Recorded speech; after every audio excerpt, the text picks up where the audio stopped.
Hello, welcome to Let's Get Down to Business with the Prince Rupert and District Chamber of Commerce. We are here to give a voice to our local business owners, entrepreneurs, and community leaders to strengthen and support our local business community and to share the wisdom and experience of longtime business leaders and the fresh ideas and experiences of new entrepreneurs. So let's get down to business. Hi, my name is Daphne Thompson, and I'm the president of the Prince Rupert and District Chamber of Commerce. Today on Let's Get Down to Business, I have the privilege of speaking to Chris Armstrong from the Leicester Centre. Welcome, Chris. Hello, Daphne. How are you? Always good when I get to chat with amazing people like you. Oh, you're a sweetie. Thank you so much. It's great to be on the show. So please tell us, how did you even get to Prince Rupert and the Leicester Centre? Well, I arrived, it's actually been about 19 years now since I arrived at Prince Rupert. Just drove in a beautiful sunny fall day. Kind of like the morning was here today, actually. And I couldn't believe, like, driving down Highway 16 along the Skeena. I couldn't believe a place like this actually existed in Canada, and arrived here, just saw this natural beauty. I was like, where the heck am I? So, I originally came here for a job. And back then, things weren't too good around here economically. It's going through a pretty bad depression because the pulp mill just closed and fishing was bad. Anyway, so I told people I came here for a job, and they all laughed at me back then. So things have definitely changed since then, mostly due to the good work of the chamber, bringing the business community together. I love what you're saying there. All right, so you came in here about 19 years ago with a job opportunity, and then how did that translate to being management at the Leicester Centre? Wow, I don't know. That's a good question. Life goes in weird, mysterious ways, kind of winded this way and that, and then here I am. I mean, I got the job back in April, so I haven't really been here in the job for that long. But I mean, I've come to this place many times. I've performed on the stage. I remember when I first came into this theater, I think I was actually doing a story for a show that was being put on here. And I met the manager at the time. His name is Michael Sawatsky. And he's still involved with the Leicester Centre today, actually. I walked in here. I was like, I couldn't believe this place. Why the heck does this place exist in this remote community of Prince Rupert? So I was impressed with the facility right away, and I've loved coming here ever since. You said you performed on stage? I have, yeah. What do you do? I'm a male stripper. I do a lot of Chippendale.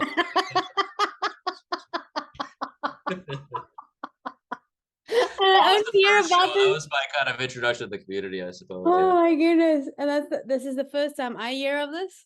Oh my goodness! I try to keep a low profile. I wear a mask a lot of times, so now actually the secret's out. Right here on the Let's Get Down to Business podcast. Oh my goodness, let's get down to business, right? Masked Chippendale dancer back in the early aughts, 2004, 2005. That was me. So now everyone could be put at ease and cat's out of the bag. That is hilarious. You completely got me off my story now. That's what I like to do. That's what we like to do here at the Leicester Centre, actually, is really keep you a little bit off balance, surprise you. Do a little shake and a little wiggle and get you. A little shake and bake. Yeah, that's right. Yeah. Oh my goodness. So, except for your amazing talent that's been on stage, which other big names have been on stage in the past? I don't know if I was a big name back then. Well, we just had Johnny Reed on our stage here for 2 fantastic shows in September. So that was only a couple months ago. 2 sellouts actually, back to back. And I mean, he's pretty well known across the country and in the States as well. So that was a big show for us. Trooper, I think they're the original incarnation of Trooper. Trooper has changed a lot since the late 80s. So they were actually here during our first our opening gala in 1987. Ian Tyson has been here. Lorena McDermott, I think that's how you pronounce her name anyway. But she's a pretty famous Canadian Celtic singer. And she was on our stage in the early 90s. Yeah, I mean, we've have had a few big names here, but I think what this place is really more used by is by the community, and we Hmm. have a tremendous amount of local talent in this community. And I mean, the evidence of that is just I would say in the community musical that's usually put on every 2 years. You know, you have musicians, actors, singers, dancers, all on stage coming together in a 1.5, 2 hour show, and it's always a great show, and it's just it's an incredible experience. So, and something that Prince Rupert is really well known for. Hmm. What are some of the other names that you guys would like to see in the Leicester Centre perform? Oh, that's a great question. Um, I wouldn't mind bringing Bob Dylan here. Actually, he's That would be pretty cool. that's I think probably a bit of a tall order, but you know he did play in Prince George 5 or 6 years ago. So I mean I don't know the answer to that question. That's really more of a question for the community. I mean, what does the community want to see in on Mhm. this stage? There's a lot of people who have sort of um, you know giving me suggestions as to what they'd like to see on stage. So try to work towards that. Um, so this town is a pretty big rock and roll town, a pretty big country town. So I think shows along that nature would be great here. It's also been called a very intimate setting in the theater. I usually hear that from the performers who come here from out of town. Mm. So I think Johnny Reed's show was actually billed as an intimate evening with Johnny Reed. So and it was a great little show.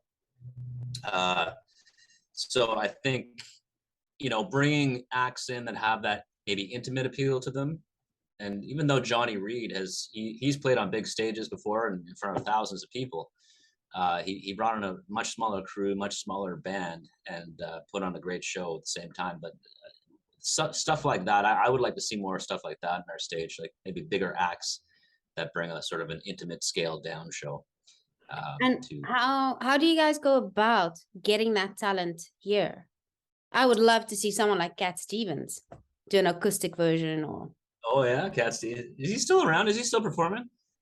I saw him last in South Africa, which is about 5 years ago. Okay. Hmm. But yeah, how do you go about getting attracting these kind of talent and acts to perform at the Leicester Centre?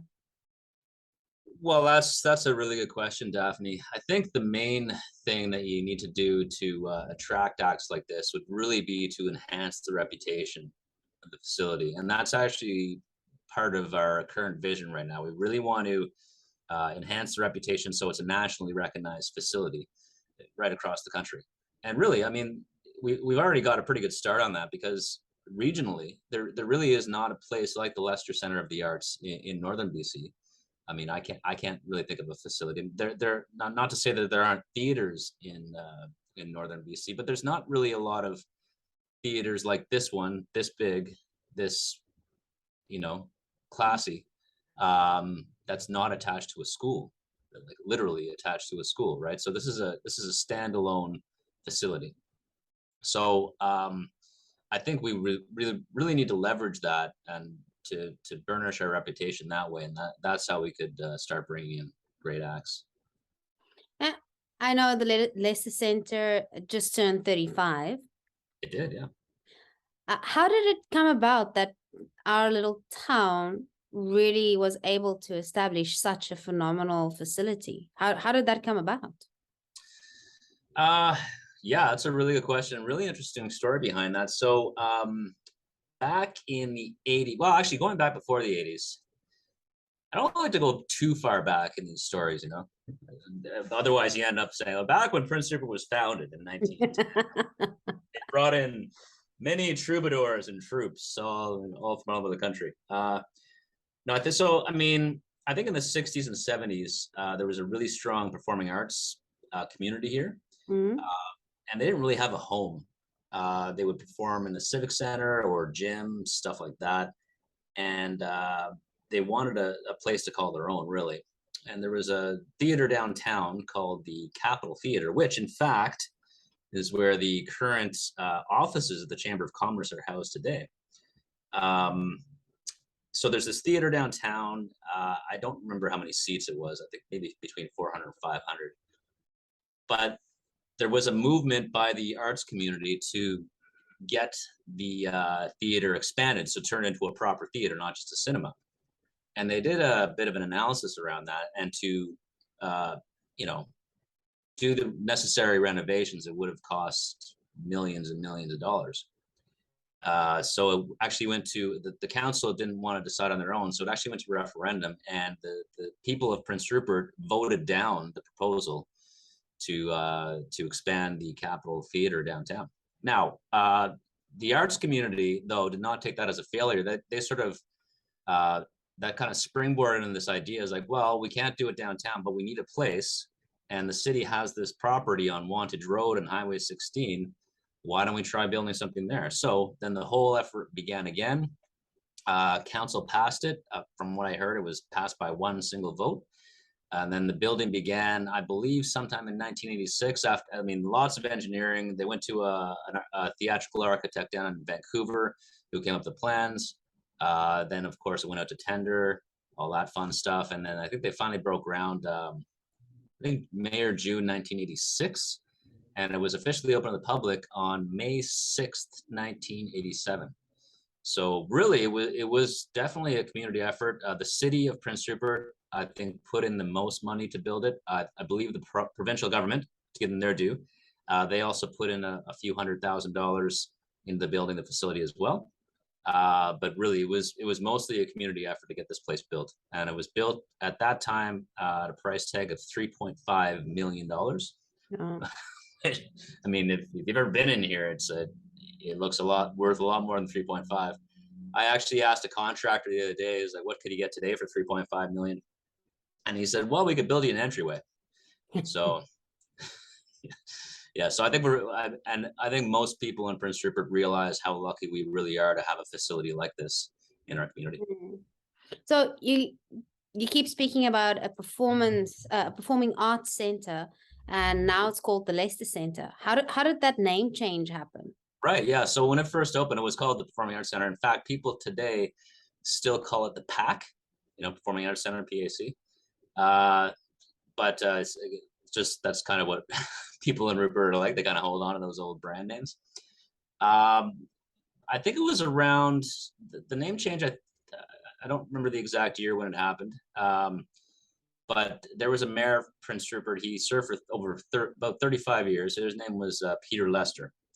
And his wife, Mary Lester, was a huge proponent of the arts in Prince Rupert. So I believe, I forget the person's name, but this woman brought it to Peter Lester and said, like, I think we should name the Performing Arts Center after you. And he kind of didn't like that. He said, I'm still alive. I don't want something named after me, that sort of thing. So they eventually, what happened was like, well, we'll name it after both of you, because I mean, Peter Lester did help get this place built back in 1987 when he was mayor, and Mary was a huge supporter of the arts in Prince Rupert and a great volunteer for this facility, and even before that as well. And she was, I never met her actually, but I've heard she was just a wonderful person to be around. And I didn't actually know this until a few weeks ago. But the day before the official naming ceremony, like, they had a celebration here at the Leicester Center to mark the occasion of the name change. And the day before that name change occurred, the day before the celebration, Peter Lester actually passed away. Oh no! He was never actually here for that celebration, and he got his wish too, in a way. It's kind of maybe a morbid way of looking at it, but it was named after him after he passed away. So his picture and Mary's picture still grace the halls of our lobby here, and because of their tremendous impact on the Leicester Center. So that's how the Leicester Center got its name today. Wow, that actually it brings up about that feeling of home. It is people that been in the community that saw this through, that really want to make the change and followed their passion to bring a home to literally all the performing arts. Yes, yeah, it's interesting that you say that, Daphne, because we had a CBC remote show here during our gala celebrations a few weeks ago, and they had a bunch of guests on the show about people who are, love the Leicester Center and shared stories about what it was like here, their experiences here, and most people said it was like, when you come into the Leicester Center, it feels like coming home, or it feels like a second home. And I think that really goes to the sense of connectedness that you get when you are experiencing a live performance with your community. You're all part of that moment. You're all kind of enmeshed in that cultural point in time, and I think that's really what brings people together and really fosters that sense of home. And unfortunately, for up until just recently, that sense of connectedness and that sense of home was shattered by COVID, by the pandemic, because I mean, theaters are the first places really to shut down during a pandemic, or during the plague, even back in Shakespeare's time. So it I think we're getting it back. It's going to take a while to really rebuild that sense of home, but given what I've seen here over the last few months, even my short tenure as manager, I have seen so many smiles on people's faces, so many people so happy to get back here to watch live performance, and so many people from the community just happy to get back on stage if you're a performer, and even backstage. I mean, I haven't mentioned those people, and they are key to any performance that we do. So I'm talking about people up in the booth doing sound and lights, or people in the wings of the stage or backstage. Backstage managers are key. Stage managers, floor managers, people building the sets, all those people, like it, and everyone just wants to get involved again. And in a weird sort of way, the pandemic, you probably heard this before from many other people, but the pandemic has shown us a few things. I'm not saying it was a good thing, but it's really helped us crystallize the fact that a place like the Leicester Center is really special as a community, and we really need to hold on to it. No, definitely. I think the pandemic created an atmosphere for creativity, but it also showed you what we take for granted, and what something like the Leicester Center that we just thought it's always there actually means to a community and means to a household. To just say, hey, let's go watch a show or go support someone else that is actually in there. Yeah, absolutely. And yeah, and that's something that you don't get from binge watching Netflix, right? No. Unless you can bring 700 people into your living room and enjoy that experience together. Yeah, but even that is different, because there's something different and passionate and intimate of you watching someone on stage, seeing their sweat, hearing their breaths, hearing their footsteps walking past. But there's a different type of energy that you gain from that. And me, I used to also be a performer, and I used to feed off that energy that I get from the audience even. And the setting in which you put that up is so important to not just the experience of the viewers or the showgoers, but also of the performers. If they don't feel comfortable in where their dressing room is, and if they're not confident in the backstage manager and everything that happens there, it just doesn't give that oomph and that spark of what you need to make a successful show. Absolutely, 100% agree. And as a performer, I mean, you rely on the energy of the audience to sort of that you kind of feed off. So it's almost like this positive feedback loop that goes through the entire performance, right? So you get that energy from the audience, and you sort of get that, and it turns it into a bigger performance. And that's really one of the reasons I love the performing arts so much, is because it is really the only art form where the audience is an active participant in the creation of the art. I mean, not to say anything bad against other art forms, and not to say anything bad about any other type of art forms, such as the visual arts or literature, or anything like that. But the participant in those cases is sort of a passive observer. Yeah. right? Whereas in the performing arts, you're active. So you've been a performer, eh? Are you going to audition for our musical? Oh, wow. Maybe that's a discussion for another time. Yeah, I'm bringing you on our podcast, and I'm gonna put you on the spot. How about that? That I love being on the spot, except when you bring strippers in. That does catch me off guard a little bit. Well, we don't have to have the strippers in for that day. Oh, all right, cool. Oh my goodness.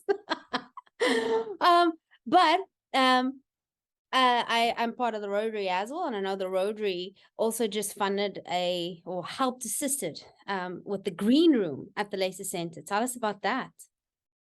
Yeah, I can't say enough good things about Rotary and what they've done. I mean, they have definitely over the years they have been a huge support of the Leicester Centre. They have their Rotary auction here every year as well, so that has already happened 2 weeks ago.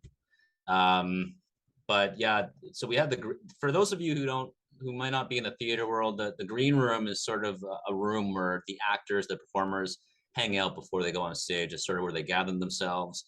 It's supposed to be a nice relaxing place, low pressure, just a place where they can sort of gather themselves before the outright hell of that vulnerability of being in front of a massive group. I just have to add in what a green room is. I have performed in places where we had no green room. There was only the dressing rooms. And that's usually a lot colder. It's not usually big enough for people to stretch or to do their proper warm-ups. So a green room is almost like I don't want to say a must-have, but it does add to the experience of the performers to energize them and to make them feel at peace and even bring that feeling of home into the performance. Yeah, you're unpacking a lot of things here. I'm going to be using this stuff on our marketing materials, if that's okay. I'm stealing all these ideas that you're throwing at me. Yeah, you're absolutely right. I come from a marketing background, remember that. Oh, okay. I could tell. I'm gonna have to hire you. Yeah, and I think I 100% agree with you. And I think when an actor or actress has that relaxing experience, that feeling of warmth, that feeling of home before they go on stage, it's a better performance. Right? So it's almost like, yeah, while a green room isn't necessary for a theater, it is a definite great add-on because the audience actually gets a better show. Yeah. Because of something they don't even see or might not even know it exists, right? And it also creates a place where the performers get excited to come back to. Like after a show, when you've got all this energy and you're so energized after a show, to go into a green room area where the whole cast is together and you get to just talk about, oh, did you see this? Oh, I made that mistake. Oh my goodness, that energy of offloading it and sharing it with the rest of the cast members is priceless. And that's where you build another sense of community. And that's why I absolutely love what everyone is talking about the Leicester Centre of making it a home. But it's not just a home for the community, it's also a home for the performers. And I think that's a key aspect that's sometimes overlooked. It is a great place to perform at, not just to go and watch or to be experiencing the shows. It is, I don't think a lot of, specifically our younger people, know what privilege they have of performing in a world-class facility like we do have right here at home. I remember I had to travel quite a bit to go to amazing stages like that. But the majority of the community stages that we performed on only had dressing rooms and they were freezing cold and they did not even have the lighting properly around the mirrors and things like that. So yeah, I also can't say enough good things about what I've seen at the Leicester Centre.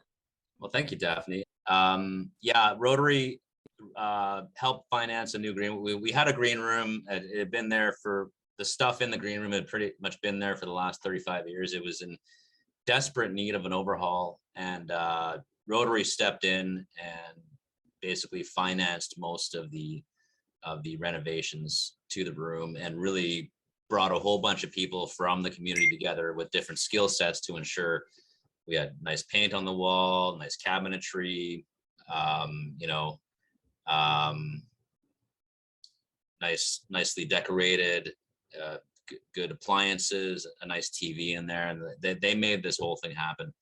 I just kind of opened the door for them to make sure they could do their work. So it was incredible what they did. It took only about 2 months to get everything to get it fixed up, and we're definitely very happy with the Rotary, and definitely happy to have them as a partner in the Leicester Center. Mm. And what can we look forward to in December? What shows are happening in December? Well, the big show is the high school musical. So every year, not every non-COVID year, that is, the high school drama class puts on a musical, and this year it is the SpongeBob musical. So that should be good for the entire family. That's happening on December 1st and 2nd at 7:30 p.m. And there is a Saturday matinee at 2 o'clock on December 3rd. And then quick turnaround time on December 4th, the Dance Academy of Prince Rupert has their annual Christmas show. And then we've got Jingle Bell Rock happening on December 10th. And Jingle Bell Rock is, you know, it's a Leicester Center presentation, but we bring in the good students with Ring System Studios, some of the up and coming musical talent of Prince Rupert, and they perform songs all night long, and proceeds go to the food bank. Oh, what else? I know there's a school band also happening, and Jingle Bell Rocks. Just talked about Jingle Bell Rock, but yeah, that's happening on the 10th of December, 7:30. And yeah, there's a school band performance on December 11th as well. So, and how do people get to book or get tickets to go to the show? You can get tickets through our website, leicestercenter.ca, or you can go to our downtown box office at Cook's Jewelers. You can come to our box office here at the Leicester Center too to buy tickets. It's we don't really have any set opening hours right now, but one day we will. We're working on that. Nice. Well, thank you so much, Chris. And one thing that I'd like to ask you before we wrap up is what advice would you like to leave our business community with in order to inspire them to maybe take on an adventure like you've done? It has been an adventure. Well, I would have to say, I'd have to put that back to the business community themselves and recognize, I think they should just recognize the resilience that they have. I mean, as someone who came here during probably the darkest hour that Prince Rupert has ever seen, I mean, you could buy a house for less than you could buy a car back in those days. Mm-hmm. You know, and what the community has become since then. And I know that a large part of that is due to what's happened with the port and all the activities around the port.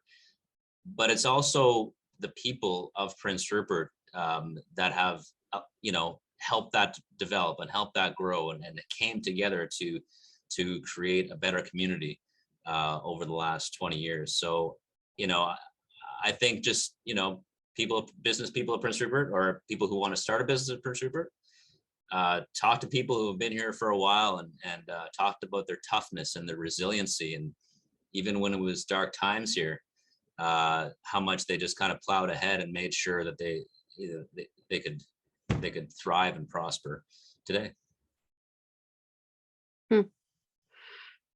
Yeah, the sense of community and the collaboration and the support that is a common theme in the Prince Rupert business community, I believe, is one of the reasons why we are on the uptrend, and why we are definitely on our way to recovery, and even on the road of actual great prosperity. Me too. So yeah. And I said it better myself. Thank you, Chris. Well, thank you so much, Chris, for being part of Let's Get Down to Business. One last time, where can we get hold of all the tickets? You can go to leicestercenter.ca online, or you can go to Cook's Jewelers, our downtown box office on 3rd Avenue West. Well, you have it there, listeners. Go grab your tickets for December festivities. We've got SpongeBob, we've got the Jingle Bell Rocks, the Dance School Academy, and the school band. A festive season to joy with the Leicester Centre. Go and support. And Chris, again, thank you so much for sharing your time and your wisdom and all your secrets with us. It was such a great experience getting to know. Yeah, it was. We went through a lot in the last 45 minutes. Thank you, Daphne. Thank you so much for having me. My name is Daphne Thompson, and I'm the president of the Prince Rupert and District Chamber of Commerce. Let's get down to business. We're looking forward to hearing from you next time. Bye. Thank you for listening to the Let's Get Down to Business with the Prince Rupert and District Chamber of Commerce. If you would like to be featured as a guest on a future episode, please email us at rupertchamber@gmail.com or direct message us on Facebook or Instagram at Prince Rupert Chamber.